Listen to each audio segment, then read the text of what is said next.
Na minha vida, o Roberto. Roberto é o maior ídolo da história do Vasco, concordo com o que vocês já falaram aí, e é o maior ídolo da minha vida. O Roberto é o meu super-herói, é o cara que eu escolhi para ser meu super-herói desde 1974. Um domingo qualquer, ia ter um Vasco e Santos no Maracanã, eu não acompanhava futebol.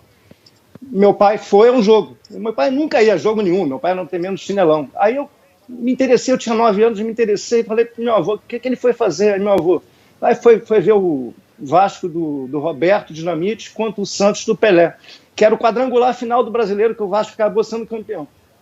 E o Roberto fez 2 gols naquele jogo, e o Pelé fez um gol de falta, que foi o último gol do Pelé no Maracanã. O último gol do Pelé no Maracanã. Depois o Pelé parou de jogar, foi pro Cosmos, aquela coisa toda. E desde então, o Roberto virou o fio condutor da minha vida. Eu resolvi gostar muito de futebol, eu sou absolutamente apaixonado por futebol. Evidentemente, me tornei vascaíno.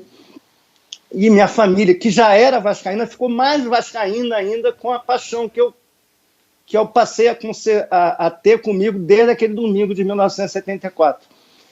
Enfim, a minha avó, que era super vascaína, era chamada de Bob. O meu avô era muito robertólogo, meu pai ficou muito mais ligado ao Vasco por causa do Roberto.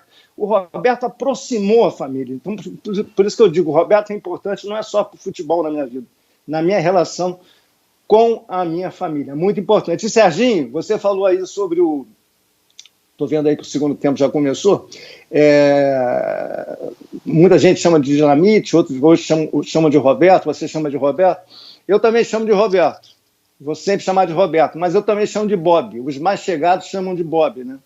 Então eu chamava mais de Bob do que de Roberto, e Dinamite eu usava raramente. Mas, enfim, para vocês irem para o segundo tempo. Roberto foi o maior ídolo da minha vida, o maior artilheiro da história do Vasco, o maior ídolo da história do Vasco e o maior super-herói da minha vida, sem dúvida nenhuma.